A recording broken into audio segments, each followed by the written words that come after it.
हरिओम श्रीराम अंबन्या. मी धनंजय सिंह चौधरी, आसनगाव उपासना केंद्र.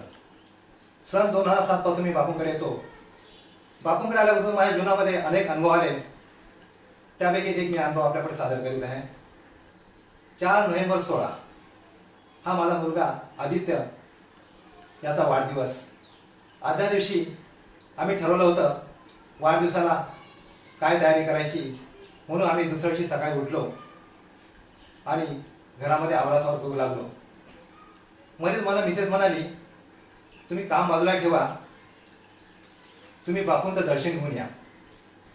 बापूंचं दर्शन घेऊन या म्हणजे सुनंदेवराव पाटील यांच्याकडे बापूंच्या पादुका होत्या. तर मी सांगितलं ठीक आहे, मी जाऊन येतो. पण मला उशीर झाला होता, म्हणून आपलं मार्केटिंग पण करायचे आहे, तर मार्केटिंग करून येऊ. नंतर मी आदित्यला घेऊन सुनंदेवराव पाटील यांच्याकडे जातो आणि बापूंच्या चरणाचं दर्शन घेतो.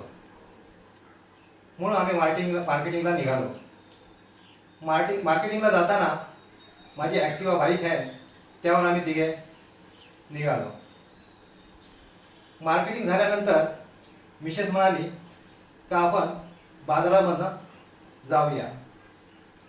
म्हटलं बाजारामध्ये जाण्यावर गर्दी खूप असते आणि कोणाला धक्का लागला काय झालं तर आफत नको, म्हणून मी म्हटलं मुंबई नाशिक हा हायवे आहे, हायवेने आपण घराकडे निघूया.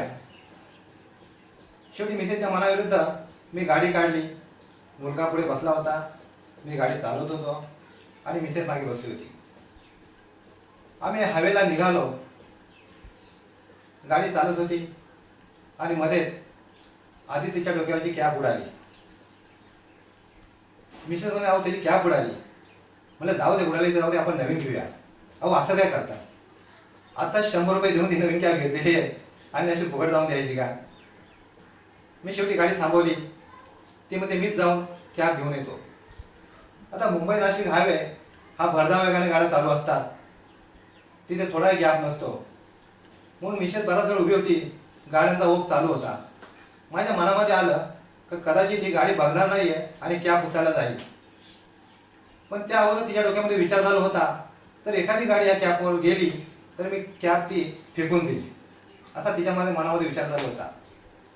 आणि माझ्या मनामध्ये विचार आला की ही गाडी न बघता मध्येच कॅब उचलायला जाईल आणि विचित्र काय घडायचं, म्हणून मी गाडी वळून पुन्हा मागे आलो आणि मी गाडी स्टँडला लावणार तेवढ्यात माझा मुलगा आदित्य याने एक्सिलेटर फिरवला. एक्सिलेटर फिरवल्यावर गाडी खेचली गेली पुढे. तेवढ्यात मी दोन्ही हँडल ब्रेक पकडला घाईमध्ये आणि मी गाडी सकट ओढला गेलो. आदित्य सीटवरच होता आणि मी दोन्ही गुडघ्यांवर गाडी सकट पुढे जात होतो. शेवटी आठवत होता आपला बापूच. मी बापू असं का होतंय म्हणून मी ब्रेक दाबून धरला होता आणि आदित्यचा हात एक्सिलेटर होता. गाडी रोडच्या मध्ये जात होती आणि मी खेचत जात होतो आणि बापू बापू बापू असं कसं होतं, बापू असं होतं. आणि दुसरी गोष्ट माझ्या समोर होती का जर माझ्या हातातला ब्रेक ढिला झाला तर गाडी सकट आदित्य फेकला जाईल, म्हणून ब्रेक मी घट्ट पकडून ठेवला होता. पण आदित्यचा हात एक्सिलेटर असल्यामुळे ती गाडी पुढे खेचत जात होती.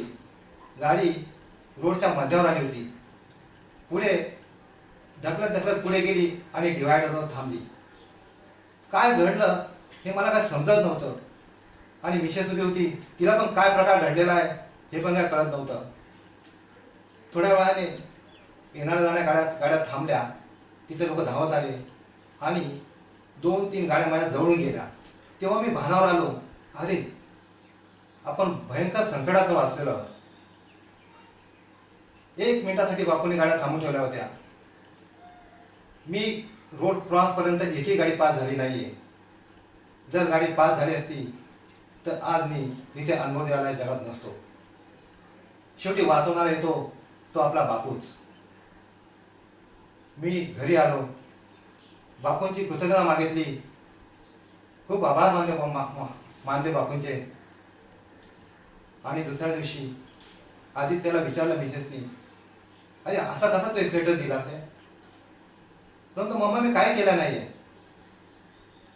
बापूंनी घट्ट गाडी पकडली होती खालून आणि बापू मला सांगत होते तो हात सोड, तो हात सोड म्हणून.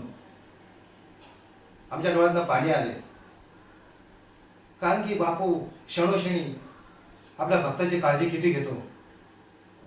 आणि मनामध्ये वाईट पण वाटलं की आपल्या वेंधळपणाने आपण बापूला किती त्रास देतोय. बापूची कृतज्ञता मानली. हरिओम. श्रीराम.